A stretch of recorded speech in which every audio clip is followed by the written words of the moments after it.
التوفيق أمره الحديث نفسي والله خليفتي على كل شيء. أعوذ بالله صدق الله العلي العظيم وبلغنا رسوله النبي الكريم ونحن على ذلك لمن الشاهدين والشاكرين والعاقبة للمؤمنين والمتقين والحمد لله رب العالمين. 1442 হিজরির আজ হচ্ছে প্রথম দিন, অর্থাৎ হিজরি নববর্ষ পহেলা মুহররম। আমিরুল মুমিনিন সাইয়্যিদুনা ওমর ইবনুল খাত্তাব রাদিয়াল্লাহু তাআলা আনহুর যুগে আনুষ্ঠানিকভাবে এই হিজরি বর্ষের গণনা শুরু হয়। মাসের গণনা আগ থেকেই ছিল, সপ্তাহের গণনা, দিনের গণনা এগুলো আগ থেকেই ছিল। আল্লাহ তাআলা কোরআনুল কারীমের মধ্যে বলেন, ইন্না ইদ্দাতাশ শুহুরি ইনদাল্লাহি 12 শাহরান ফি কিতাবিল্লাহি ইয়াওমা খালাকাস সামাওয়াতি ওয়াল আরদ মিনহা আরবাআতুন হুরুম। যেদিন আল্লাহ তাআলা আসমান এবং জমিন সৃষ্টি করেছেন সেদিন থেকেই তার নিকট মাসের গণনা হলো 12 মাস, যার মধ্যে 4 মাস হলো বিশেষভাবে সম্মানিত। তো সাইয়্যিদুনা ওমর রাদিয়াল্লাহু তাআলা আনহুর যুগে বিভিন্ন চিঠিপত্র যখন আদান প্রদান হতো, এক বছর এমন হলো তার নিকট একটা চিঠি আসলো, চিঠিতে লেখা ছিল শাবান মাস। তো তিনি এখন বললেন যে এখানে তো শাবান মাস লেখা আছে, কিন্তু এই চিঠিটা আমরা যদি 2-1 বছর পর খুলি তখন তো বুঝতে পারবো না কোন বছরের শাবান মাস, যে কি এবছরের শাবান মাস না গত বছরের শাবান মাস না তার আগের বছরের শাবান মাস। মাসের গণনা আছে, বছরের গণনা তো নেই। তাহলে এখন বুঝতে সমস্যা হচ্ছে না, কিন্তু 2 দিন পর তো সমস্যা হতেও পারে। আবার এটাকে কেন্দ্র করে মানুষ জালিয়াতিও করতে পারে। এজন্য তিনি এ সকল হিসাব নিকাশ এবং অন্যান্য বিষয়ের প্রয়োজনে বর্ষ গণনা শুরু করলেন। এখন কোনো একটা জায়গা থেকে তো স্টার্ট করতে হবে যে এটাকে আমরা প্রথম বছর ধরবো, এখান থেকে আমাদের বছরের গণনা শুরু হবে। তখন তিনি সাহাবীদের সাথে পরামর্শক্রমে রাসূলুল্লাহ সাল্লাল্লাহু আলাইহি ওয়াসাল্লাম যে বছর হিজরত করেছিলেন, তো সেই হিজরত থেকে বছরের গণনা শুরু করেন। এজন্যই আরবি যে বর্ষ আমরা যেটাকে বলি, এটার অপর নাম হলো হিজরি বর্ষ। আসলে আরবি বর্ষ ইংরেজি বর্ষ বলতে তো কিছু নেই, ইংরেজি বলতে তো কোনো কথাই নেই। ইংরেজি বর্ষ আবার কি জিনিস? মূলত খ্রিস্টাব্দ। একটা হলো হিজরি বর্ষ আর একটা হলো খ্রিস্টীয় বর্ষ।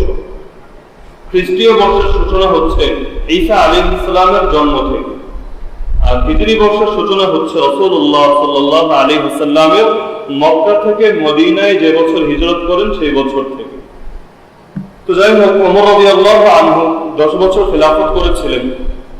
তো ইতিহাস থেকে দেখা যায় তার আমলেই এই বছর গণনা শুরু হয়েছিল। কিন্তু দুঃখজনক বাস্তবতা হলো, যার সময় এই হিজরি বর্ষের গণনা শুরু হয়, হিজরি বর্ষের প্রথম দিনটা তার রক্তে রঞ্জিত হয়ে আছে। 24 হিজরির পহেলা মুহররম ওমর রাদিয়াল্লাহু তাআলা আনহুকে শহীদ অবস্থায় কবরে দাফন করা হয়। তো যেই মানুষটা হিজরি বর্ষের গণনা শুরু করেছিলেন, তো হিজরি বর্ষের প্রথম দিনটা যখন আসে সেই ইতিহাসকে স্মরণ করিয়ে দিয়ে যায় যে হিজরি বর্ষের সঙ্গেই আমিরুল মুমিনিন আল ফারুক হক এবং বাতিলের মধ্যে পার্থক্যকারী সাইয়্যিদুনা ওমর ইবনুল খাত্তাব রাদিয়াল্লাহু তাআলা আনহুর রক্ত লেগে আছে। এজন্য হিজরি বর্ষের চেতনা যদি কিছু থেকেই থাকে, অনেক চেতনাই তো আমরা বর্ণনা করি। যেমন গত বছর একটা বছর আমাদের জীবন থেকে চলে গেল, এখন নতুন করে আমাদের জীবনটাকে আবার সাজানো দরকার। কি কি ভুল আমাদের হয়েছিল সেই ভুলগুলো থেকে আবারও ফিরে আসা দরকার। এরকম অনেক চেতনার কথা তো আমরা বলি, কিন্তু দেখা যায় ইতিহাসকে সামনে রাখলে হিজরি বর্ষের প্রথম দিনের সঙ্গে যেই চেতনা জড়িত, সেই চেতনার অপর নামকে বলা যায় দিন বিজয়ের চেতনা, শাহাদাতের চেতনা। কারণ দিন বিজয়ের জন্য ওমর রাদিয়াল্লাহু আনহু তার জীবনকে আল্লাহর পথে উৎসর্গ করেছিলেন, শাহাদাতের পেয়ালায় সুধা পান করেছিলেন। শুধু তিনিই তো না, তারপরে যারা এসেছিলেন ওসমান রাদিয়াল্লাহু আনহু, আলী ইবনে আবি তালিব রাদিয়াল্লাহু আনহু, হাসান রাদিয়াল্লাহু আনহু, হুসাইন রাদিয়াল্লাহু আনহু, যাদের নামে আপনি পাঠ করবেন সকলের পরিণতি একই হয়েছে। আমাদের মতো বিছানায় মৃত্যুবরণ করার কপাল তাদের হয়নি। সকলকেই দ্বীনের জন্য, দুনিয়ার কোনো স্বার্থের জন্য না, টাকার জন্য না, ব্যবসার জন্য না, ক্ষমতা টিকানোর জন্য না, রাজনৈতিক কারণেও না, একমাত্র আল্লাহর দ্বীনকে বিজয়ী রাখার জন্যই প্রত্যেককে মৃত্যুবরণ করতে হয়েছে। আবার সকলে যে কাফেরের হাতে মারা গিয়েছেন তা না, অনেককে তো মুসলমানের হাতেই নিহত হতে হয়েছে। ওসমান রাদিয়াল্লাহু আনহুকে যারা হত্যা করেছিল তারাও নিজেদেরকে পরিচয় দিত মুসলমান বলে, আব্দুল্লাহ বিন সাবার অনুসারী ছিল যারা। হুসাইন রাদিয়াল্লাহু আনহুকে যারা হত্যা করেছিল তারা তো স্বঘোষিত মুসলমানদের নেতাই ছিল সেই সময়। তো হিজরি বর্ষের সঙ্গে অনেক কিছুর সম্পৃক্ততা আছে। বিশেষভাবে মুহররম মাস আমাদের কাছে যে কারণে বিশেষভাবে সম্মানীয়, তার মধ্যে অন্যতম হচ্ছে আশুরা, অর্থাৎ 10ম দিন। তো যেহেতু আজ হচ্ছে পহেলা মুহররম, আগামী শুক্রবার হবে 8ই মুহররম, আশুরার 2 দিন আগে। তো আশুরা সংক্রান্ত এবং আশুরার সঙ্গে সম্পৃক্ত যে ইতিহাসগুলো আছে, বিশেষভাবে কারবালা এবং হুসাইন রাদিয়াল্লাহু আনহুর শাহাদাত সংক্রান্ত যে বিষয়গুলো, এগুলো নিয়ে ইনশাআল্লাহ আমরা আগামী সপ্তাহে আলোচনা করার পর্যাপ্ত সময় পাব। আমাদের ধারাবাহিক আলোচনা চলছিল সূরা কাহফ সম্পর্কে। সূরা কাহফের আলোকে কিয়ামতের পূর্বে মুমিনদের ঈমানের জন্য পরীক্ষা স্বরূপ যে সকল ফিতনা আসবে, সেই ফিতনাগুলোর বর্ণনা এবং এই সূরার আলোকে সেই ফিতনা থেকে মুক্তি পাওয়ার উপায়। তো ঘটনাক্রমে গত সপ্তাহে আমাদের আলোচনা শেষ হয়েছিল যে সূরা কাহফ অবতরণের প্রেক্ষাপট কি। তা আমরা তাফসীরে তাবারী, তাফসীর শাস্ত্রে একেবারে প্রথম সারির যে কিতাবগুলো, এর মধ্যে অন্যতম তাফসীরে তাবারী থেকে একটা ঘটনা বর্ণনা করেছিলাম।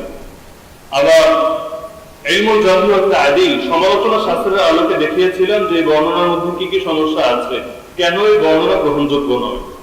তো সর্বশেষ আমাদের আলোচনা শেষ হয়েছিল এটাকে সামনে রেখে যে আসলে সূরা কাহফ অবতীর্ণ হওয়ার মূল কারণ বা মূল প্রেক্ষাপট কি ছিল। তো মূল কারণ বা মূল প্রেক্ষাপট বোঝার আগে একটা মূলনীতি আমাদের বোঝা দরকার। ইমাম শাহ ওয়ালিউল্লাহ মুহাদ্দিস আল-জাহলাবী রাহমাতুল্লাহি আলাইহি প্রসিদ্ধ একটা কিতাব আছে আল ফাউজুল কাবীর ফি উসুলিত তাফসীর। এর বাংলা আমরা বলতে পারি কোরআন বোঝার মূলনীতি। প্রতিটা কওমি মাদ্রাসায় জালালাইন জামাতে এই কিতাবটা পাঠ্যপুস্তকের অন্তর্ভুক্ত, এটা পড়ানো হয়।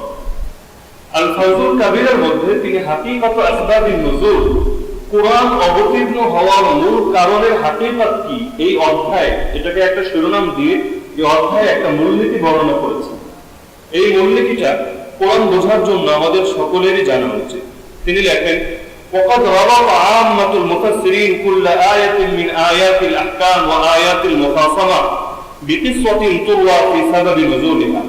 সাধারণভাবে দেখা যায় তাফসীরের কিতাব যারা লেখেন তারা কোরআনের যে সকল আয়াত রয়েছে, কোরআনের আয়াতের অনেক প্রকার রয়েছে। কিছু আয়াত হলো আকীদা সংক্রান্ত, কিছু আয়াত হলো আমল বা বিধিবিধান সংক্রান্ত, কিছু আয়াত হলো উপদেশ সংক্রান্ত।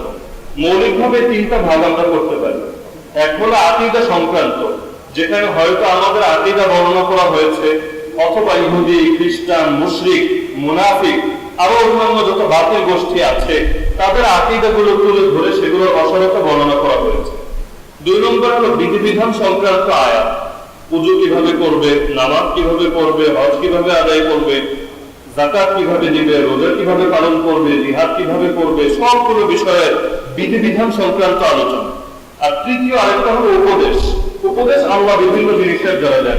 কখনো মৃত্যুর কথা বলে উপদেশ দেন, কখনো আখিরাতের কথা বলে উপদেশ দেন, কখনো জান্নাত জাহান্নামের কথা বলে উপহাস দেন, কখনো অতীতের কথা বলে আদম আলাইহিস সালামের কথা, নূহ আলাইহিস সালামের কথা, ঈসা আলাইহিস সালামের কথা, ইদ্রিস আলাইহিস সালামের কথা, শীস আলাইহিস সালামের কথা, মারিয়াম আলাইহিস সালামের কথা, হাজরা আলাইহিস সালামের কথা, তাদের জাতির কথা তুলে ধরে আল্লাহ তাআলা উপদেশ দেন। আর কখনো আল্লাহ তাআলা তার নিয়ামত রাজি তুলে ধরে উপদেশ দেন। তোমরা কি আকাশের দিকে তাকিয়ে দেখো না, তোমরা কি জমিনের দিকে লক্ষ্য করো না, তোমরা কি উটগুলো দেখো না। তো আল্লাহ তাআলা তার একটা নিয়ামত তুলে ধরেন এবং এই নিয়ামতগুলো কিভাবে নিপুণভাবে সাজিয়েছেন এবং এগুলো নিয়ে কিভাবে চিন্তা ফিকির করলে আমাদের ঈমান বৃদ্ধি পাবে, আল্লাহ তাআলা সেদিকে দৃষ্টি আকর্ষণ করেন। আফালা ইয়ানজুরুনা ইলাল ইবিলি কাইফা খুলিকাত। আরে মানুষ কি উটের দিকে লক্ষ্য করে না কিভাবে উটকে সৃষ্টি করা হয়েছে? ওয়া ইলাস সামাই কাইফা রুফিআত। মানুষকে আকাশের দিকে তাকিয়ে দেখে না কিভাবে আকাশকে উপরে উত্তোলিত করা হয়েছে। কোনো খুঁটি নেই যে খুঁটি আমরা দেখতে পারি। ওয়া ইলাল জিবালি কাইফা নুসিবাত। মানুষকে পাহাড়ের দিকে লক্ষ্য করে না কিভাবে পাহাড়গুলোকে স্থাপন করা হয়েছে। ওয়া ইলাল আরদি কাইফা সুতিহাত। মানুষ কি এই জমিনের দিকে লক্ষ্য করে না কিভাবে এটাকে বিছিয়ে দেওয়া হয়েছে। ফাযাক্কির, হে নবী, এই সকল নিয়ামতের বর্ণনা দিয়ে আপনি উপদেশ দিতে থাকুন। ইন্নামা আনতা মুযাক্কির, আপনি তো শুধু উপদেশ দাতাই। লাস্তা আলাইহিম বিমুসাইতির, আপনি তো মানুষের উপর দারোগা না যে জোর করে পিটিয়ে পিটিয়ে তাদেরকে ধর্মের দিকে ফিরিয়ে আনবেন। আপনি উপদেশ দিতে থাকুন, আল্লাহ তাআলার এই সকল কথা বলবেন। তো মৌলিকভাবে 3 ধরনের আয়াত। আকীদা বা বিশ্বাস সংক্রান্ত আয়াত, বিধিবিধান সংক্রান্ত আয়াত আর উপদেশ সংক্রান্ত আয়াত। তো তিনি বলেন ব্যাপকভাবে দেখা যায় যারা তাফসীরের কিতাব রচনা করেন প্রতিটা আয়াতের সঙ্গে এক একটা ঘটনা লাগিয়ে দেন, যে এই আয়াত এজন্য নাযিল হয়েছে, সেই আয়াত সেজন্য নাযিল হয়েছে। অথচ যারা লিখছেন তাদের কাছে এর পক্ষে না কোরআনের কোনো প্রমাণ আছে, না রাসূলের হাদিস থেকে কোনো সহিহ হাদিসের প্রমাণ আছে। কিছু ক্ষেত্রে আছে, অধিকাংশ ক্ষেত্রে তাদের কাছে মনে হয়েছে, ধারণা হয়েছে, অনুমান হয়েছে, ভিত্তিতেই লিখে দিচ্ছেন। তো তিনি বলেন অজন্য আন্নাহা হিয়া সাবাবুন নুজুল, নিজেরা ঘটনা লিখে এটাকেই ভেবেছে যে কোরআন নাযিল হওয়ার মূল কারণ। কিন্তু আল হক, হক কথা হলো, বাস্তব কথা হলো আন্না নুজুল আল কুরআনিল কারীম ইন্নামা কানা লিতাহযীবিন নুফুসিল ইনসানিয়্যা ওয়া ইজালাতিল আকাইদিল বাতিলা ওয়াল আমালিল ফাসিদা। কোরআন নাযিল করার মূল কারণ কি ছিল এটা আমরা ভুলে গিয়েছি। এক নম্বর কারণ ছিল মানবাত্মাকে পরিশুদ্ধ করা। মানুষের ভিতরে যে আত্মা আছে, যেই আত্মাটা নফস এবং শয়তানের ধোঁকায় পড়ে কলুষিত হয়ে যায়, এই আত্মাটাকে পরিশুদ্ধ করা, মানুষের ভেতর থেকে বাতিল গর্হিত গলদ আকীদা বের করা, এবং মানুষের ভেতরে যে ভুল আমলগুলো প্রচলিত হয়ে আছে, বিভিন্ন কুসংস্কার তাদের ভেতরে আশ্রয় নিয়েছে, এগুলো দূর করা। এই কারণে তিনি লেখেন ফাসাবাবুল হাকিকিয়্যু ইদান ফি নুজুলি আয়াতিল মুখাসামা ওয়া উজুদুল আকাইদিল বাতিলা ফি নুফুসিল মুখাতাবিন। আকীদা সংক্রান্ত যে আয়াতগুলো নাযিল হয়েছে সবগুলোর মূল কারণ হচ্ছে মানুষের ভিতরে ভুল আকীদার অস্তিত্ব ছিল। যখন কারো ভিতরে ভুল আকীদার অস্তিত্ব পাওয়া যায়, সেই আকীদাটাকে দূর করে সহিহ আকীদা স্থাপন করার জন্যই আয়াতগুলো নাযিল করা হয়েছিল। অর্থাৎ আয়াতগুলো ব্যাপক, এগুলোকে একটা ঘটনার মধ্যে সীমাবদ্ধ করার কারণ নেই। কারণ কোরআন তো আল্লাহ নাযিল করেছেন সবার জন্য, শুধু ওই যুগের জন্য না। তো ব্যাপক জিনিসকে কোনো একটা বিশেষ স্থানের মধ্যে, বিশেষ ঘটনার মধ্যে সীমাবদ্ধ করার কোনো কারণ নেই। ব্যাপককে ব্যাপকই রাখো। যে আল্লাহ তাআলা আকীদা সংক্রান্ত আয়াত নাযিল করেছেন কেন? কারণ মানুষের ভেতরে ভুল আকীদা ছিল, সেটাকে দূর করার জন্য। আল্লাহ তাআলা বিধিবিধান সংক্রান্ত আয়াত নাযিল কেন করেছেন? মানুষের মধ্যে কুসংস্কার ঢুকে গিয়েছিল, ভুল আমল ঢুকে গিয়েছিল, এগুলোকে দূর করার জন্য। আল্লাহ তাআলা উপদেশ সংক্রান্ত আয়াত কেন নাযিল করেছেন? কারণ মানুষ উদাসীন হয়ে গিয়েছিল, গাফিল হয়ে গিয়েছিল, আল্লাহকে ভুলে গিয়েছিল, আখিরাতকে ভুলে গিয়েছিল, মানুষের ভেতরে সচেতনতা জাগানোর জন্য। তো এবার এই মূলনীতিটাকে সামনে রেখে আমরা দেখি যে এই মূলনীতিটা তো তিনি বললেন, শাহ ওলিউল্লাহ মুহাদ্দিস দেহলভী, কোরআন থেকে এর পক্ষে প্রমাণ আছে কিনা? কারণ আসহাবে কাহাফের ঘটনা আল্লাহ তাআলা যেই সকল আয়াতে বর্ণনা করেছেন, এটা মূলত আকীদার আয়াত না, বিধিবিধানের আয়াত না, বরং উপদেশের আয়াত। আল্লাহ তাআলা ইতিহাস তুলে ধরেছেন, ইতিহাস শোনানোর জন্য না, গল্প শোনানোর জন্য না, কানের মজার জন্য না, এগুলো দিয়ে বয়ান করার জন্য না, বরং আল্লাহ তাআলা শুনিয়েছেন উপদেশ দেওয়ার জন্য।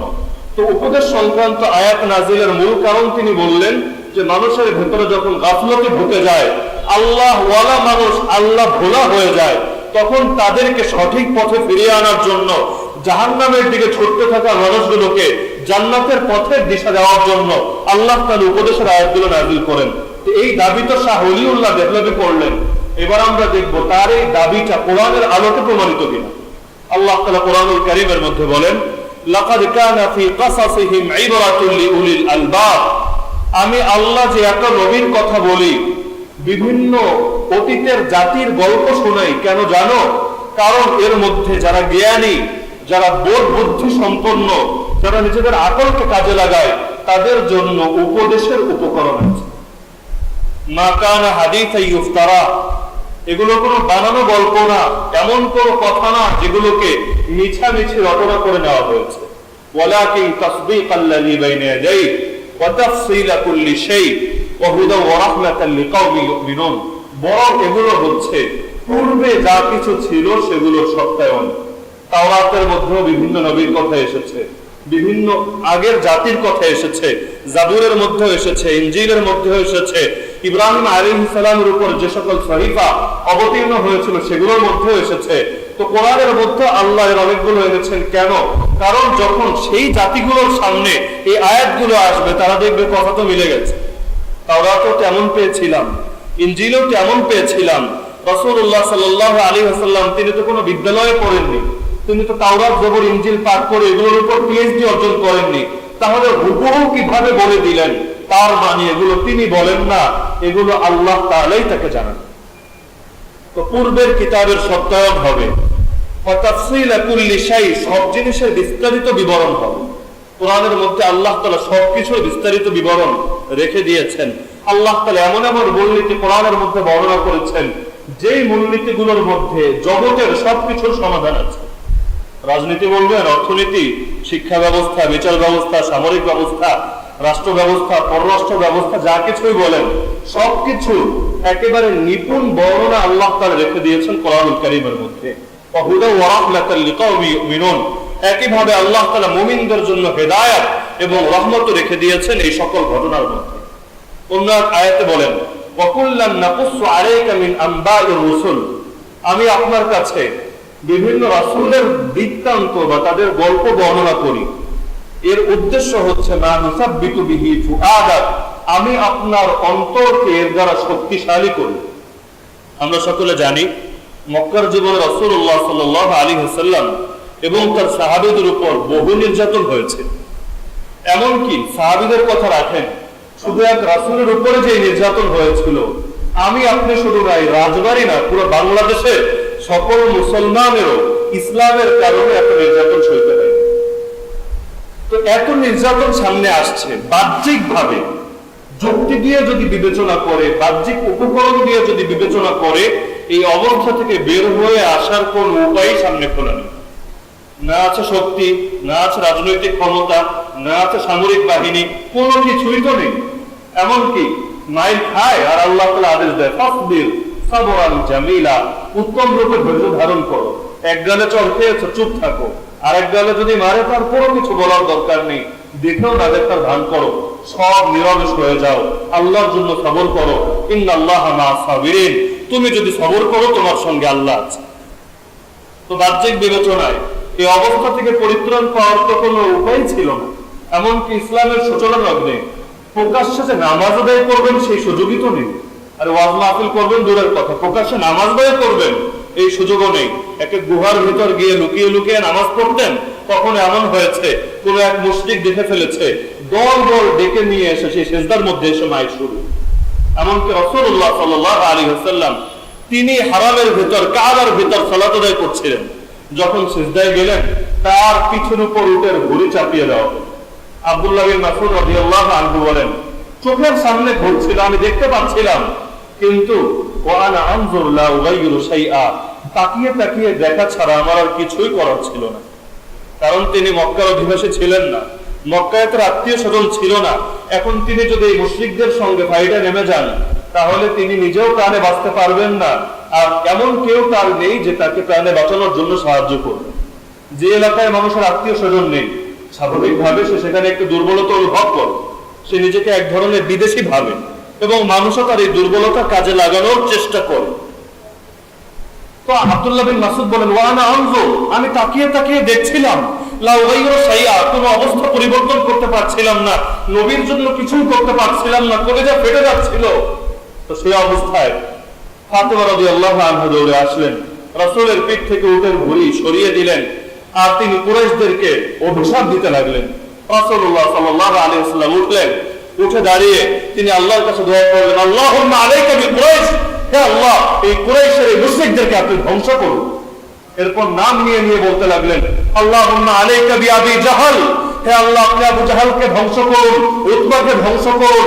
অমুক তমুক এক একজন নাম নিয়ে নিয়ে বললেন। তো সাহাবী আব্দুল্লাহ বিন মাসউদ বলেন, আল্লাহর কসম করে বলতে পারি, রাসূল যাদের নামে বদদোয়া করেছিলেন তাদের সবার লাশ আমি বদরের সেই কুয়ার মধ্যে পড়ে থাকতে দেখেছি। আল্লাহ তাআলা সবাইকে ধ্বংস করেছেন। কেউ বলতে পারেন নবীর দোয়ার পাওয়ার সবচেয়ে বেশি, নবী দোয়া করলে সেই দোয়া যে কবুল হবে কোনো সন্দেহ নাই, সঙ্গে সঙ্গে যে কবুল হবে এটাও তো সন্দেহ নাই। তাহলে ফলাফল প্রকাশ পেতে এত দেরি কেন হলো?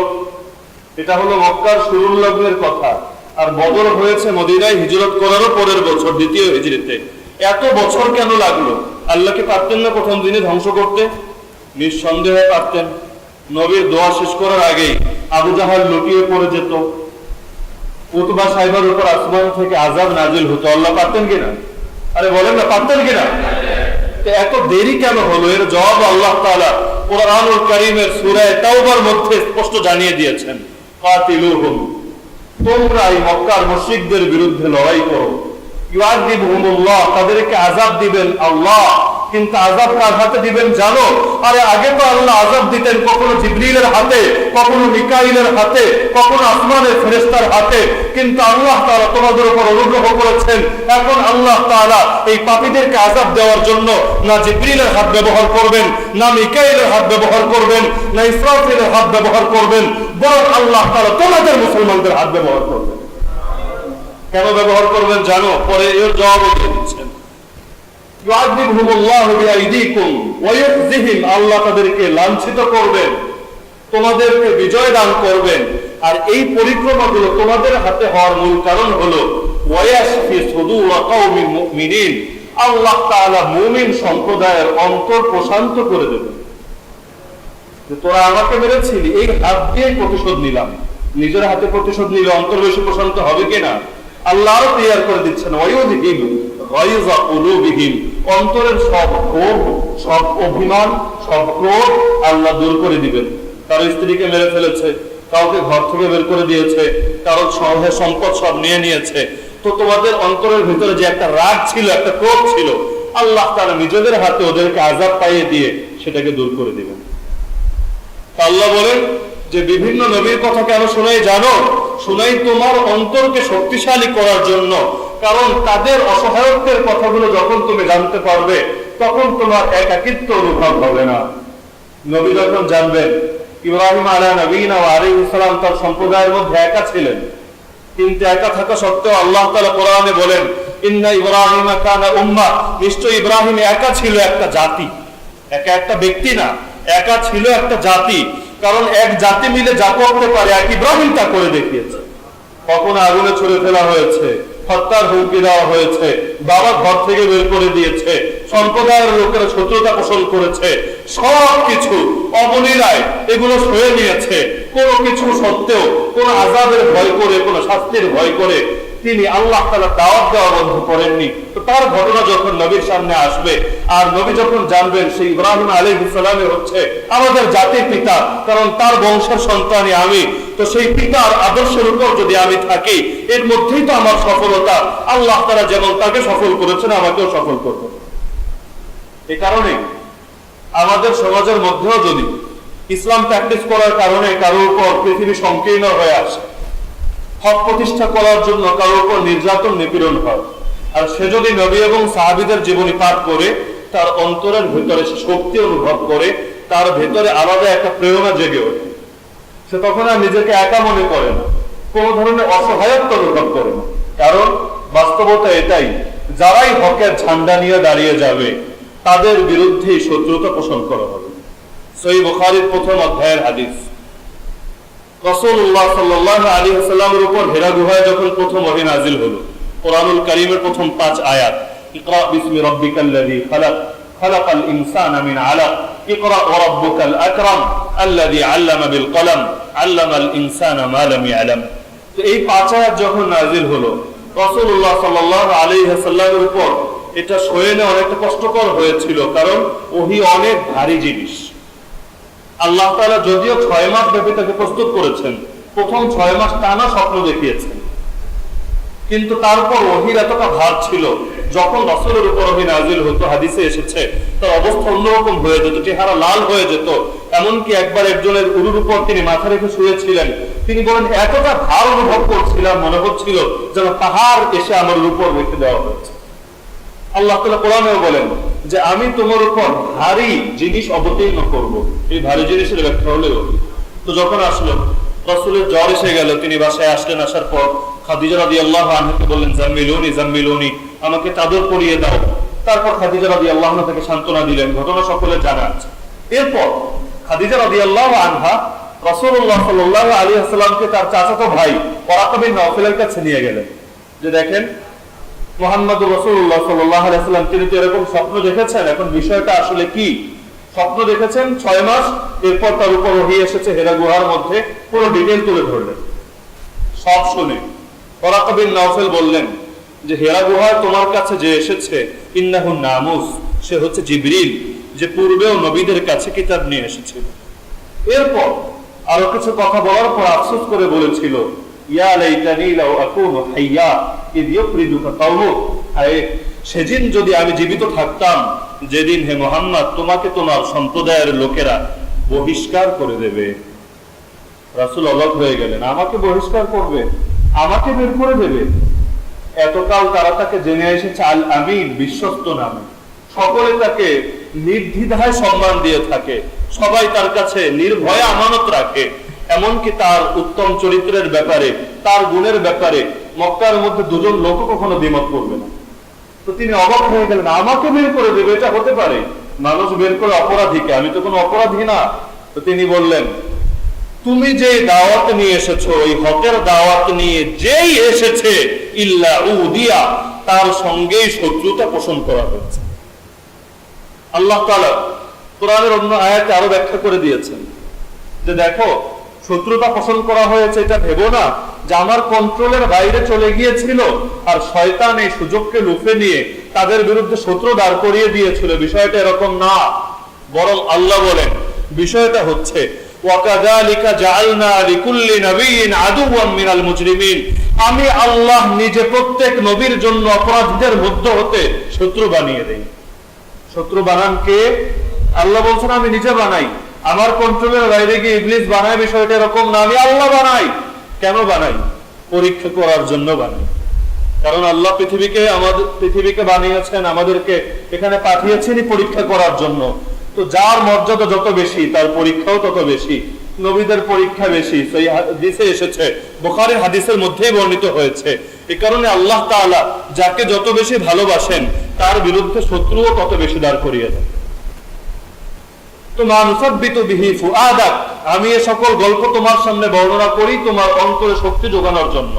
ওয়াজাআকা ফি হাযিহিল হাক্কু ওয়া মাউইযাতু ওয়া যিকরা লিল মুমিনিন, তবে এই গল্পগুলো অনর্থক নয়, গল্পের ভেতর দিয়ে তোমার কাছে হক এসেছে, উপদেশ এসেছে এবং মুমিনদের জন্য স্মারক স্মরণ করে রাখার মতো বিষয় এসেছে। তার মানে কোরআনের গল্প শুধু গল্প হিসাবে আল্লাহ নাযিল করেননি। আমরা গল্প বলি কেন? কখনো বাচ্চাদের ঘুম পাড়ানোর জন্য, কখনো কানের মজার জন্য। আমাদের গল্পেরও যার কারণে অনেক সময় আগা মাথা পাওয়া যায় না, কখনো ঠাকুরমার ঝুলি, কখনো এই কখনো সেই, বিভিন্ন আজে বাজে গল্প। কিন্তু কোরআনের গল্পগুলো এই টাইপের না। আল্লাহ স্পষ্ট জানিয়ে দিচ্ছেন কোরআনের গল্পের ভেতর তিন জিনিস আছে। এক নম্বরে হক আছে, দুই নম্বরে উপদেশ আছে, তিন নম্বরে সব সময় স্মরণ রাখার মতো বিষয় আছে। অন্য আয়াতে বলেন ফাকসুসিল কাসাস, হে নবী তোমাকে তো গল্প শোনালাম, এবার এই গল্পগুলো তুমি অন্যদেরকেও শুনিয়ে দাও, তোমার সাহাবীদেরকে শোনাও, তোমার উম্মতকে শোনাও, লাআল্লাহুম ইয়াতাফাক্কারুন, যেন তারা ফিকির করে। ইব্রাহিম আলাইহিস সালামের ঘটনা নিয়ে ফিকির করে, ইউনূস আলাইহিস সালামের ঘটনা নিয়ে ফিকির করে, সবকিছু নিয়ে যেন ফিকির করে, এজন্য এই ঘটনাগুলো তুমি শুনিয়ে দাও। তো এই সকল আয়াতকে সামনে রেখে আমরা বলতে পারি সূরা কাহফ অবতীর্ণ হওয়ার মূল কারণ এটাই ছিল, যেহেতু এই সূরা হলো মক্কি সূরা, মক্কার জীবনে নাজিল হয়েছে। আর মক্কার সময় মুসলমানদের জন্য বড় করুণ একটা সময় ছিল। তো সেই সময়ে মুসলমানদের অন্তরে শক্তি সঞ্চয় করার জন্য আল্লাহ এটা নাজিল করেছিলেন। তো তোমাদের ঘাবড়ানোর কি আছে? অতীতেও তো গুহাবাসী যুবকেরা আসহাবে কাহফ, তাদের সঙ্গেও জালিমরা একই ধরনের আচরণ করেছিল, তাদেরকে হত্যার হুমকি দেওয়া হয়েছিল, তাদেরকে মূর্তি পূজা করার জন্য বাধ্য করা হচ্ছিল।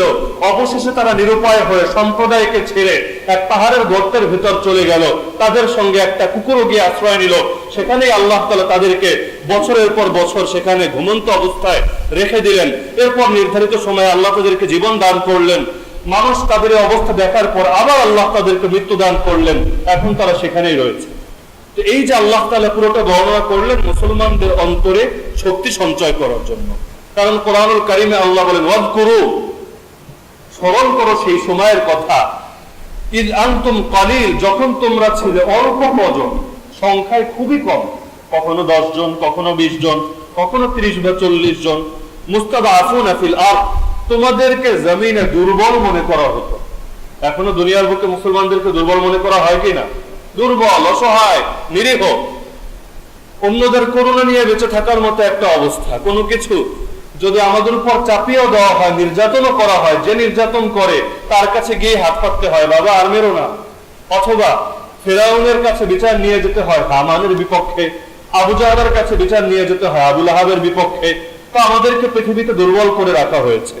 তাখাফুনা ইয়াতাখাফফাকুমুন নাস, আল্লাহ বলেন তোমাদের আশঙ্কা হচ্ছিল তোমাদেরকে মানুষ ছো মেরে নিয়ে যাবে। আসলে ছো মেরে মানুষ নিয়ে যায় না, পাখি নিয়ে যায়। আল্লাহ তাআলা উপমা হিসাবে বলছেন যে তোমরা এতটা অসহায়, মাছ উপরে থাকলে মাছরাঙা পাখি যেমন ঠোকর দিয়ে এসে নিয়ে যায়, তোমরাও এতটা অসহায়, খুব ভয়ে ছিলা কখন না জানি এসে ছো মেরে নিয়ে যায়। এই সময় আল্লাহ তাআলা আসহাবে কাহাফের ঘটনা জানিয়ে দিলেন, আরে ভয়ের কিছু নাই, তোমাদের চাইতেও বড় অসহায় ছিল ওরা। আসল সংখ্যা কয়জন ছিল আল্লাহ ভালো জানেন।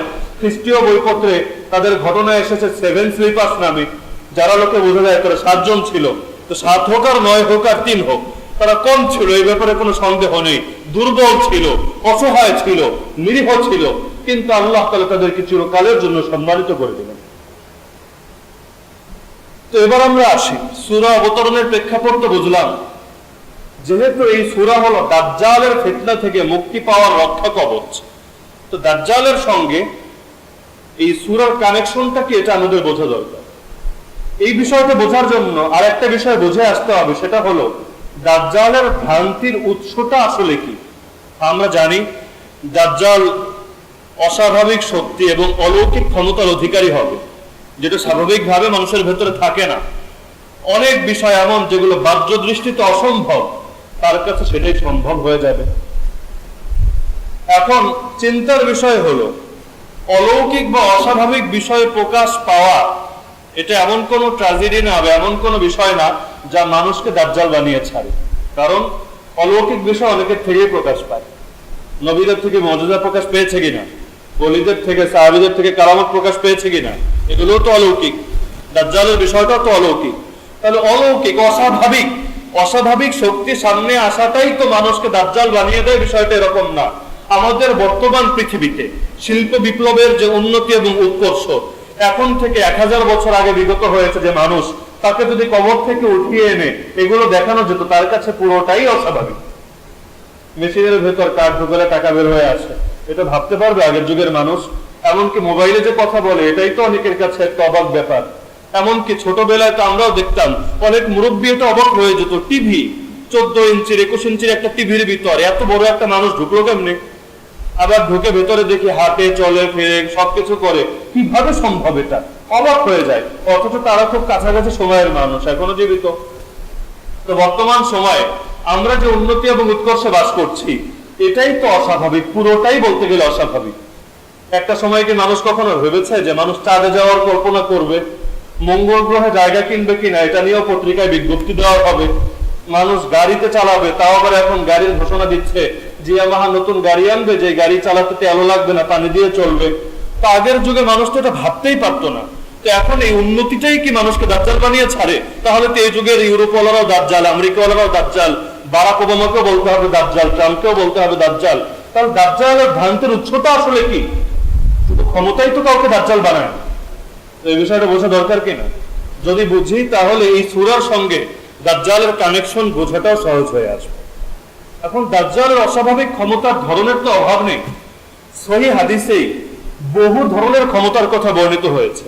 যেমন সহিহ মুসলিমের হাদিসে এসেছে, সাহাবীরা জিজ্ঞেস করলেন, ফামা ইসরাউহু ফিল আরদ, পৃথিবীতে দাজ্জালের চলার গতি কেমন হবে?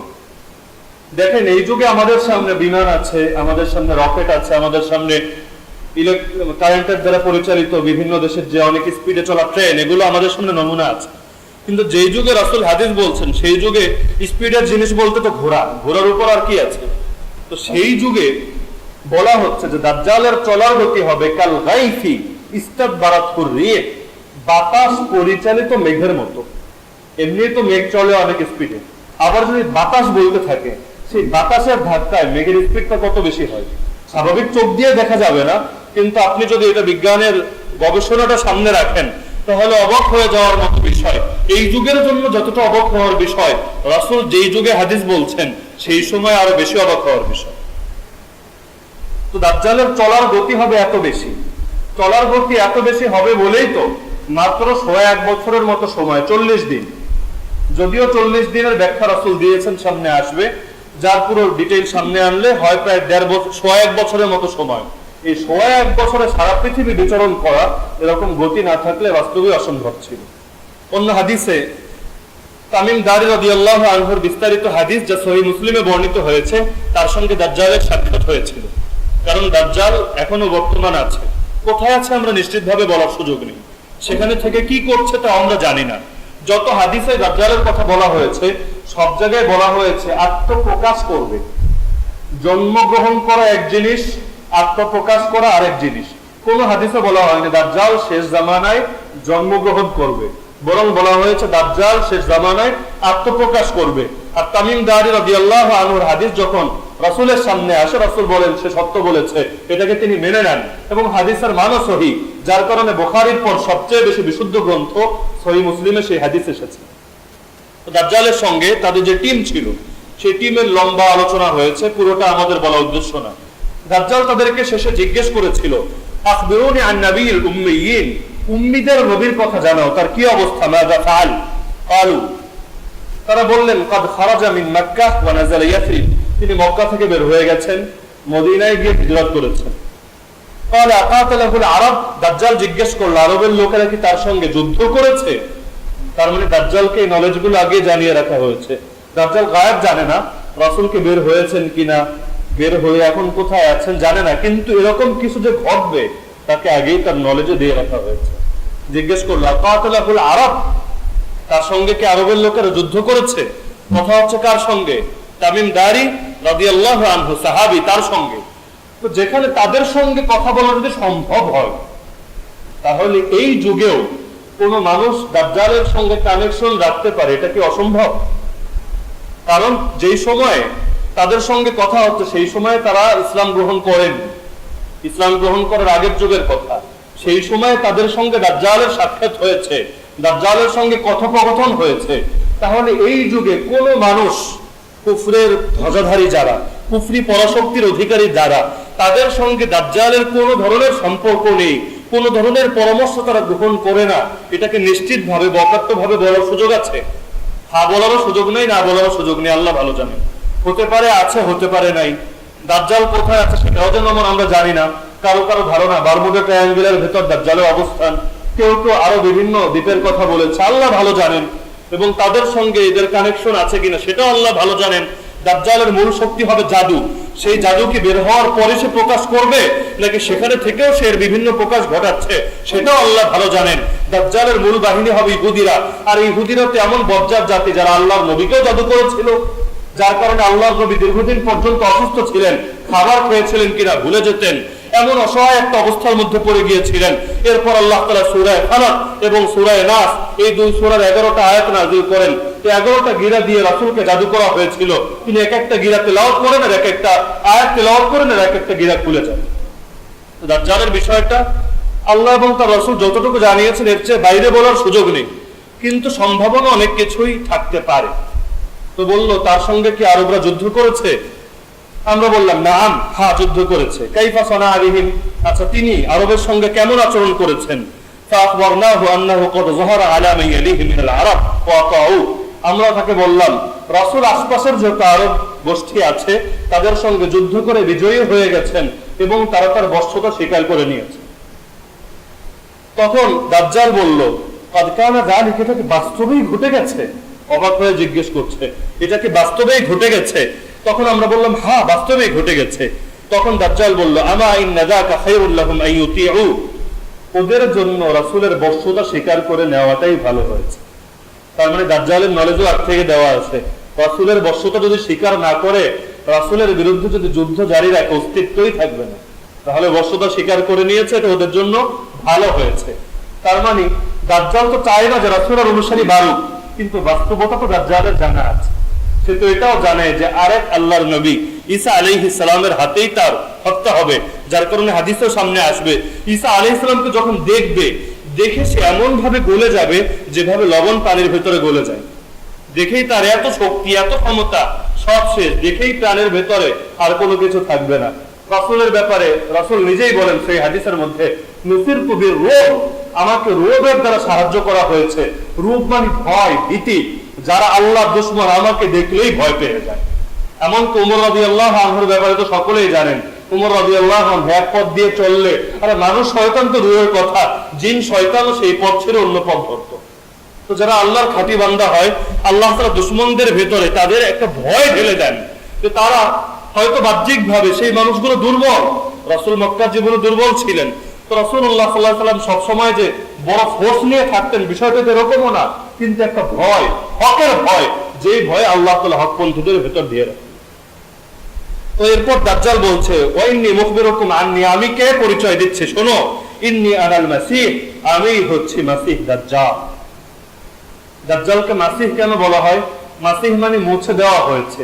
দাজ্জালের এক চোখ মুছে দেওয়া হয়েছে, তার চোখ থাকবে একটা, আর একটা চোখের জায়গাটাই থাকবে না, জায়গাটা কপালটা যেরকম থাকে কপালের মতো করে একেবারে মুছা, এজন্য দাজ্জালকে বলা হয় মাসীহ, মুছে দেওয়া হয়েছে। এরপর দাজ্জাল বলছে, ওয়াইন্নী উশিকু আইয়ুযানা লি ফিল খুরুজ, যা কিছু শোনালা ভালোই লাগছে, আশা করছি খুব শীঘ্রই আমাকে বের হওয়ার অনুমতি দেওয়া হবে। কতদিন আর একা থাকবো? তো খুব শীঘ্রই আমাকে বের হওয়ার অনুমতি দেওয়া হবে, বুঝতে পারলাম। এরপর দাজ্জাল বলছে, ফাখরুজ ফাসিরা ফিল আরদ, আমি বের হয়ে সারা দুনিয়া ঘুরে বেড়াবো। ফালা আদাউ ক্বরিয়াতান ইল্লা হাবাতুহা ফি 40 লাইলা, 40 দিনের মধ্যে এমন একটা গ্রামও থাকবে না যে গ্রামে আমি যাব না। শুধুমাত্র দুটো জায়গায় আমি যেতে পারবো না, গায়রা মক্কা ও তাইবা, এক হলো মক্কা মুকাররমা আর এক হলো তাইবা অর্থাৎ মদিনা মুনাওয়ারা, এই দুই জায়গায় আমি যেতে পারবো না। ফাহুমা মুহাররামাতানি আলাইয়া কিলতাহুমা, আমার উপর দুটোকেই হারাম করে রাখা হয়েছে। আচ্ছা, এবার কেউ ভাবতে পারেন, তাহলে দুনিয়ার সকল কাফের মুশরিক মুনাফিকরাও যদি ওখানে গিয়ে ঢুকে থাকে, তাহলে ওরাও কি বেঁচে যাবে দাজ্জালের ফিতনা থেকে? না, কারণ হাদিসে এসেছে তার আগে মক্কা এবং মদিনার মধ্যে এমন একটা কম্পন হবে, অপরাধীরা অটোমেটিক বের হয়ে চলে আসবে, ওরা প্রাণ বাঁচানোর জন্য নিজেরাই বের হয়ে যাবে, সেখানে শুধু ভালো মানুষগুলোই থাকবে। যার কারণে যত মুনাফিক আছে, এই মুনাফিক গুলোকে ভয় পাওয়ার কিছু নাই, যে ওরা তো মক্কা এবং মদিনার মাটিকে কলঙ্কিত করে ছাড়ছে, তাহলে ওরা কি আরামে বেঁচে যাবে? আরে না, ওরা আরামে বাঁচবে না। মুমিন, প্রকৃত মুমিন, সে যদি বাংলাদেশেও থাকে দাজ্জালের ফিতনা থেকে ইনশাআল্লাহ হেফাজতে থাকবে। আর মুনাফিক সে যদি সৌদিতে বসেও রাজত্ব করে, ইনশাআল্লাহ সে দাজ্জালের ফিতনার মধ্যে আক্রান্ত হবে। এরপর দাজ্জাল বলছে, কুল্লামা আরাদতু আন আদখুলা ওয়াহিদাতাম মিনহুমা, যখনই মক্কা মদিনায় ঢুকতে যাব তখন ইস্তাকবালানি মালাকুন বিয়াদিহি সাইফ সালতা, একজন ফেরেশতা উন্মুক্ত তরবারি হাতে নিয়ে আমাকে ইস্তেকবাল করবে। আসো বাবা আসো, ইস্তেকবাল বলে অভ্যর্থনা জানো না, দাজ্জালকে অভ্যর্থনা জানাবে, আসো এই যে তরবারি। তো ফেরেশতার সঙ্গে মোকাবেলা করার শক্তি তো দাজ্জালের নেই, তো ভয়ে দাজ্জাল সেখান থেকে চলে যাবে। ইয়াসুদ্দুনি আনহা ওয়া ইন্না আলা কুল্লি নাকবিন মিনহা মালাইকাতুন ইয়াহরুসুনাহা, মক্কা মদিনার প্রত্যেকটা পথ, প্রত্যেকটা অলিগলির উপর ফেরেশতারা দাঁড়িয়ে থাকবে, যারা পাহারা দিতে থাকবে। তাবরানির এক হাদিসে আছে, কাইফা বিকুম ইযা তুলিবতুম বিআবদিন ইযা তুলিতুম বিআবদিন ক্বাদ সুফিরাত লাহু আনহারুল আরদি ওয়া থিমারুহা, রাসূল বলেন, আচ্ছা সেদিন তোমাদের কি অবস্থা হবে, যেদিন আল্লাহর এমন এক বান্দা দ্বারা তোমাদেরকে পরীক্ষা করা হবে, যেই বান্দার জন্য দুনিয়ার সব নদী নালা এবং সব ফল ফলাদি তার অধীনে দিয়ে দেওয়া হবে, এর নিয়ন্ত্রণ, এর কন্ট্রোল তার অধীনে দেওয়া হবে তোমাদেরকে পরীক্ষা করার জন্য। এরপর অবস্থা এমন হবে, ফামানিত্তাবাহু, যে ব্যক্তি দাজ্জালের অনুসরণ করবে, আতামাহু ওয়া আকফারাহু, সে তাকে খাবার দেবে এবং কাফের বানিয়ে ফেলবে। তার মানে বোঝা যায় দাজ্জালি মিশনের একটা চক্রান্ত হচ্ছে খাবার দিয়ে কাফের বানানো।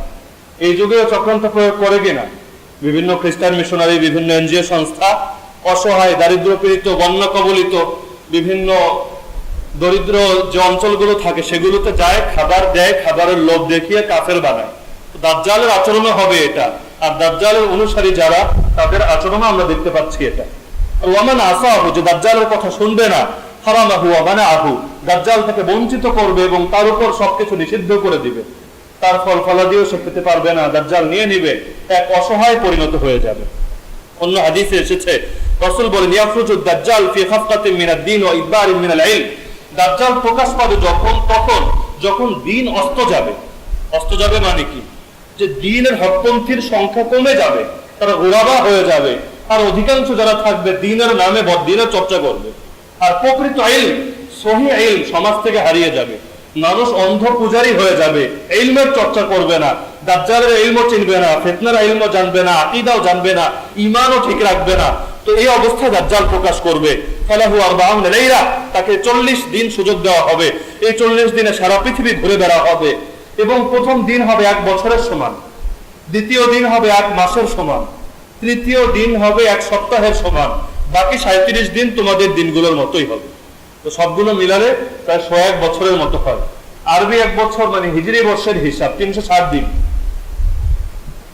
তো এরপর দাজ্জাল দুনিয়াতে আসবে, সে একটা গাধার উপর করে সারা দুনিয়াতে চড়বে। যে গাধার সাইজও রাসূল বলে দিচ্ছেন, তার 2 কানের মাঝখানের জায়গাটার প্রস্থ হবে, দৈর্ঘ্য না, প্রস্থ হবে 40 গজ সমপরিমাণ। গাধা। তো এমন গাধা দুনিয়াতে না কখনো কেউ দেখেছে, না এখনো আমরা দেখছি, না কোনো দেশের মিউজিয়ামে আছে। এক অদ্ভুত রকমের গাধা, নাম যদিও গাধা, কিন্তু এটা আসলে কি আল্লাহ ভালো জানেন। যার 2 কানের মধ্যবর্তী যে জায়গা, এটার প্রস্থই হচ্ছে 40 গজ সমপরিমাণ। দেখলেই তো প্রাণবায়ু শুকিয়ে যাবে। এরপর সে দাজ্জাল মানুষের কাছে এসে বলবে, আনা রব্বুকুম, আমি তোমাদের রব। রাসূল চিনিয়ে দিচ্ছেন, শোনো, হুয়া আওয়ার ওয়া লাইসা রাব্বুকুম বিআওয়ার, দাজ্জাল হলো কানা, তোমাদের রব কিন্তু কানা না। এটাও যদি মনে রাখো, তাহলে দাজ্জাল যে রব না খুব সহজেই চিনতে পারবে। মাকতুবুন বাইনা আইনাইহি কাফির, তার 2 চোখের মাঝখানে লেখা থাকবে কাফ ফা রা, মানে হলো কাফের। কিন্তু ইয়াকরাউহু কুল্লু মুমিন কাতিব ওয়া গায়রু কাতিব, প্রতিটা মুমিন লেখাপড়া জানুক বা না জানুক এই কাফের পড়তে পারবে। কারণ দাজ্জালের কপালে যে কাফের লেখা, মূর্খ লোকও পড়তে পারবে যদি মুমিন হয়। যেমন যারা লেখাপড়া জানে না, 500 টাকার নোট কোনটা চেনে না, আর 1000 টাকা চেনে কিনা। তো দাজ্জালের কপালে যে কাফের লেখা থাকবে, মুমিন যদি হয় পড়তে পারবে, আর মুমিন যদি না হয়, অক্সফোর্ড আর ক্যামব্রিজ থেকেও যদি বড় ডিগ্রি নিয়ে আসে, তারপরও পড়তে পারবে না যে কাফের লেখা। সে বলবে, আমি তো আরবি জানি না, আরবি যেহেতু জানি না পড়তেও পারি না। কিন্তু মুমিন যদি হয়, আরবি যদি পড়তে নাও জানে, তারপরও সে স্পষ্ট ভাবে দেখতে পাবে যে এখানে লেখা আছে কাফের। ইয়ারিদু কুল্লা মাইন ওয়া মানহার ইল্লাল মাদিনা ওয়া মক্কা হারামাহুম আল্লাহু তাআলা আলাইহি ওয়া কামাতিল মালায়েকা বিআবওয়াবিহা, দাজ্জাল যত জায়গায় পানি আছে, যত জায়গায় পানির ঘাট আছে, সব জায়গায় যাবে। যাওয়ার পর কি করবে বলা হয়নি, হয়তো এমন হবে সব পানিও তার দখলে নিয়ে নেবে, মানুষ আর পানিও পাবেন।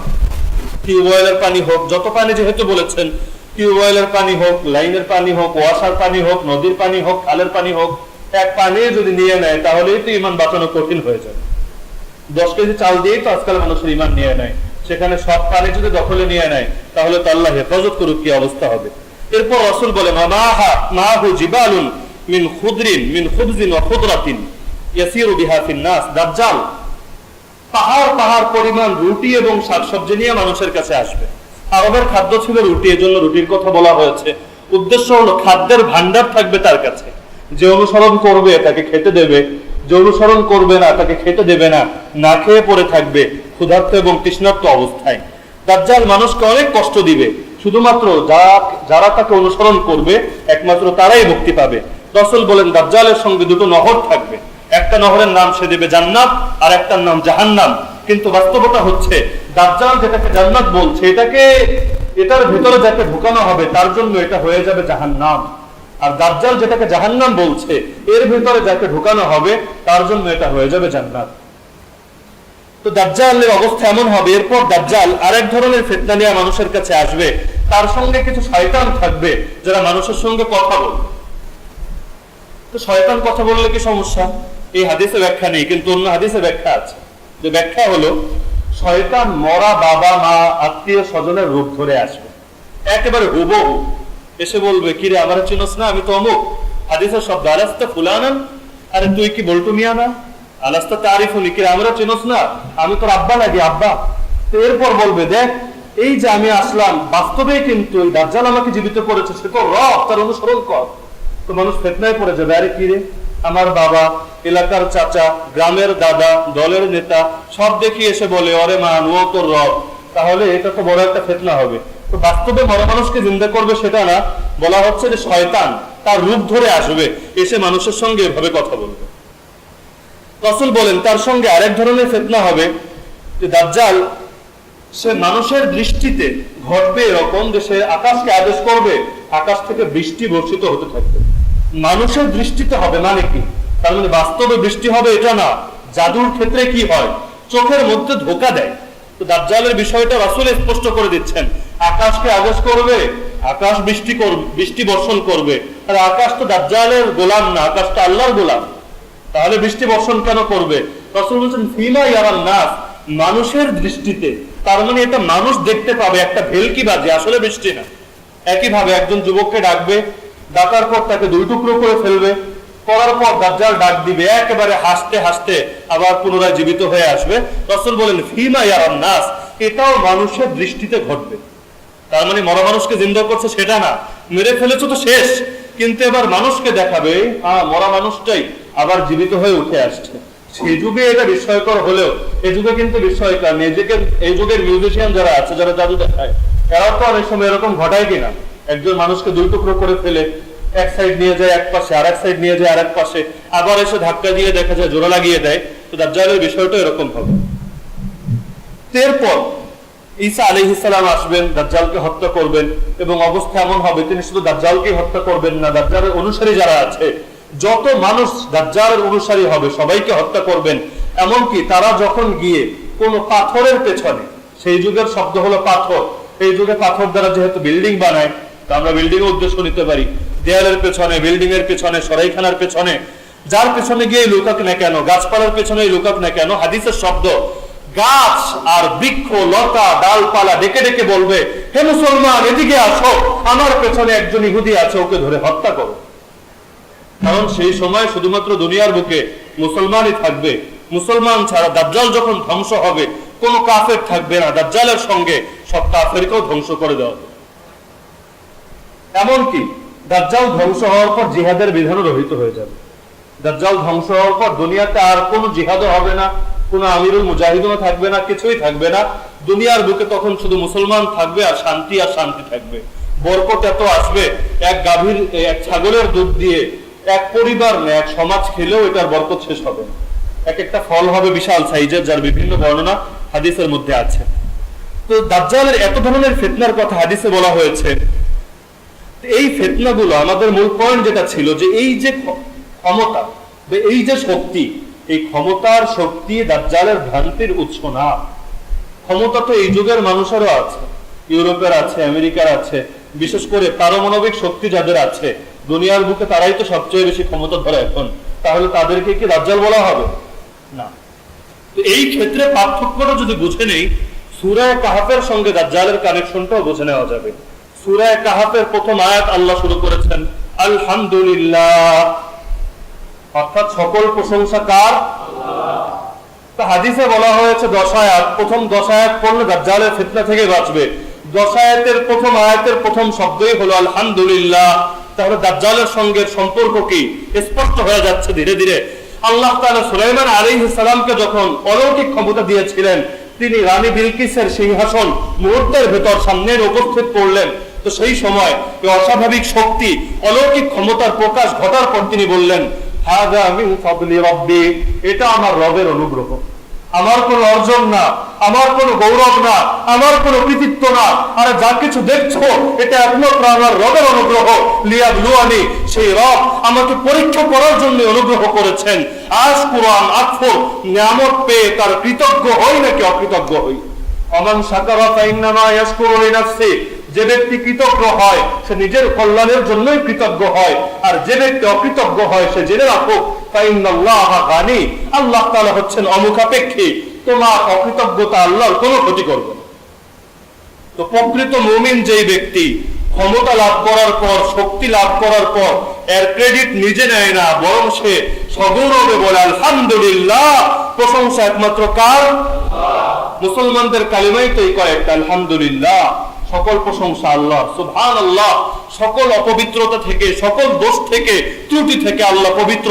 আল্লাহু আকবার, আল্লাহ তাআলা সবার চাইতে বড়, লা ইলাহা ইল্লাল্লাহ, সুতরাং সেই আল্লাহ ছাড়া আর কারো ইবাদত করি না। তো মুসলমান, তাদের মূল শক্তি হলো আল্লাহ তাআলা দুনিয়াকে বানিয়েছেন তাদের জন্য। কারণ সূরা বাকারায় আল্লাহ বলেছেন, মুসলমানরা, মুমিনরা আর আমার বান্দারা হলো আমার খলিফা, আমার প্রতিনিধি। এজন্য আমি তাদের জন্য দুনিয়ার সবকিছু তাদের জন্য বানিয়েছি। পাহাড় পর্বত যা কিছু আছে সবকিছু আল্লাহ বলছেন কার কল্যাণে বানিয়েছি। তার মানে মশা, মাছি, সাপ, বিচ্ছু, বাঘ, সিংহ, যেগুলোকে আমাদের বাহ্যিকভাবে ক্ষতিকর মনে হয়, কোরআন জানাচ্ছে এগুলো কার উপকারের জন্য বানিয়েছি। আল্লাহ জানাচ্ছেন তোমাদের উপকারের জন্য। তো উপকারের জন্য যেহেতু বানিয়েছেন, এগুলোকে যদি আমরা অস্বাভাবিকভাবে ব্যবহার করি, এটা আমাকে দাজ্জাল বানাবে না। কিন্তু দাজ্জাল কখন বানাবে? যখন সবকিছু অর্জন করার পর ক্রেডিট নিজে নেব আর আল্লাহর গোলামি স্বীকার না করব। দাজ্জাল সবকিছু পাবে, পাওয়ার পর সে আল্লাহর শুকরিয়া আদায় করবে তো দূরের কথা, নিজেকে আর আল্লাহর গোলামি বলবে না। সে বলবে আমি তোমাদের রব। শুধু নিজের রব বলেই শান্তি দেবে না, বরং সবাইকে কাফের বানানোর জন্য বিভিন্ন সংশয় ছড়াতে থাকবে। হাদিসের মধ্যে রাসূল বলেন, মান সামিআ বিদ-দাজ্জাল ফালিয়ানা আনহু, তোমাদের কেউ যদি দাজ্জালের কথা শুনতে পায়, খবরদার তার কাছে যেও না, দূরে দূরে থাকো। কারণ ফাওয়াল্লাহ, আল্লাহর কসম করে বলছি, ইন্নার রাজুলা লা ইয়াতিহি ওয়া হুয়া ইয়াহসাবু আন্নাহু মুমিন, একজন লোক নিজেকে বড় মুমিন ভেবে দাজ্জালের সামনে যাবে, কিন্তু গিয়ে ফায়াত্তাবিউহু মিম্মা ইয়াবাহু বিহি মিনাশ শুবহাত, দাজ্জালের আজীব আজীব সংশয় দেখে নিজের অজান্তেই দাজ্জালের অনুসারী হয়ে যাবে। তো দাজ্জাল ক্ষমতা পেয়ে আল্লাহ তাআলার কৃতিত্ব সে স্বীকার করে না, আল্লাহর প্রশংসা করে না, বরং উল্টো নিজেকে রব দাবি করে এবং সবাইকে তার গোলাম বানানোর জন্য চেষ্টা করে। অপরদিকে প্রকৃত মুমিন যখন কোন নেয়ামত অর্জন করে, সে বলে আলহামদুলিল্লাহ। টাকা আসে আলহামদুলিল্লাহ, সন্তান আসে আলহামদুলিল্লাহ, ক্ষমতা আসে আলহামদুলিল্লাহ। তো দাজ্জালের এই বিষয়টাকে সামনে রাখলে আমরা বুঝতে পারি, ক্ষমতা পাওয়ার পর যারা নিজেকে রব ভেবে বসে তারা দাজ্জাল হয়ে যায়, আর ক্ষমতা পাওয়ার পর যারা আল্লাহর গৌরবকে স্বীকার করে নেয়, সকল প্রশংসা আল্লাহ, এই কথা নির্দ্বিধায় ঘোষণা করে, তারা আল্লাহর প্রকৃত বান্দা হয়ে যায়। এখানে এসে নবীদের সঙ্গে দাজ্জালের পার্থক্য, এখানে এসে আল্লাহর ওলিদের সঙ্গে দাজ্জালের পার্থক্য, এখানে এসে প্রকৃত মুমিনদের সঙ্গে দাজ্জালের পার্থক্য।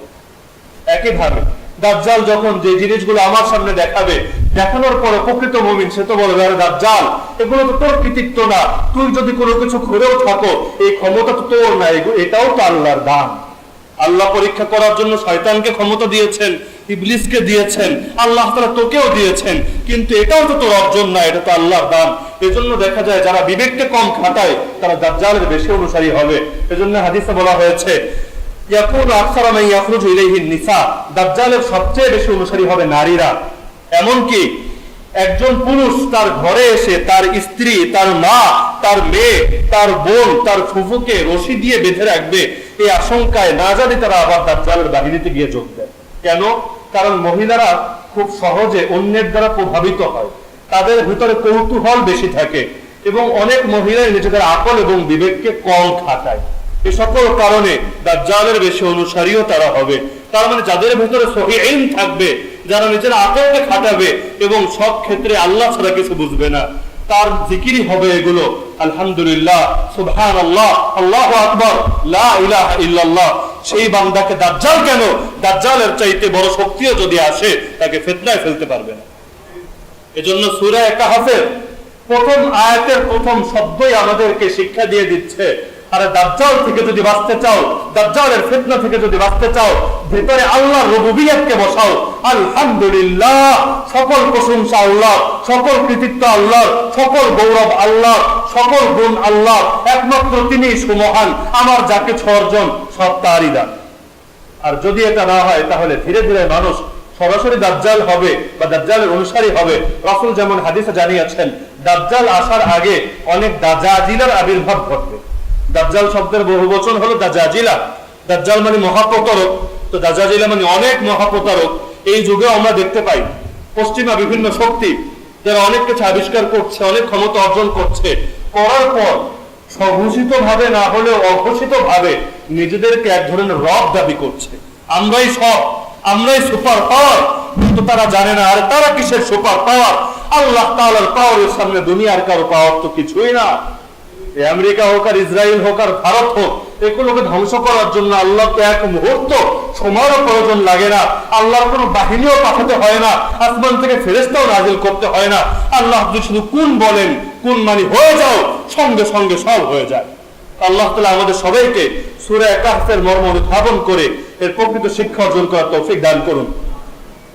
তো যেহেতু আগামী শুক্রবার হবে, আপনি মুহররম শুরুতেও বলেছি, এজন্য আগামী সপ্তাহে সূরা কাহফের ধারাবাহিক আলোচনার পরিবর্তে আশুরা এবং কারবালা এবং এর প্রাসঙ্গিক আলোচনাগুলো হবে, এবং তারপর ইনশাআল্লাহ আল্লাহ চাইলে ধারাবাহিকভাবে আবার সূরা কাহফের আলোচনা হবে।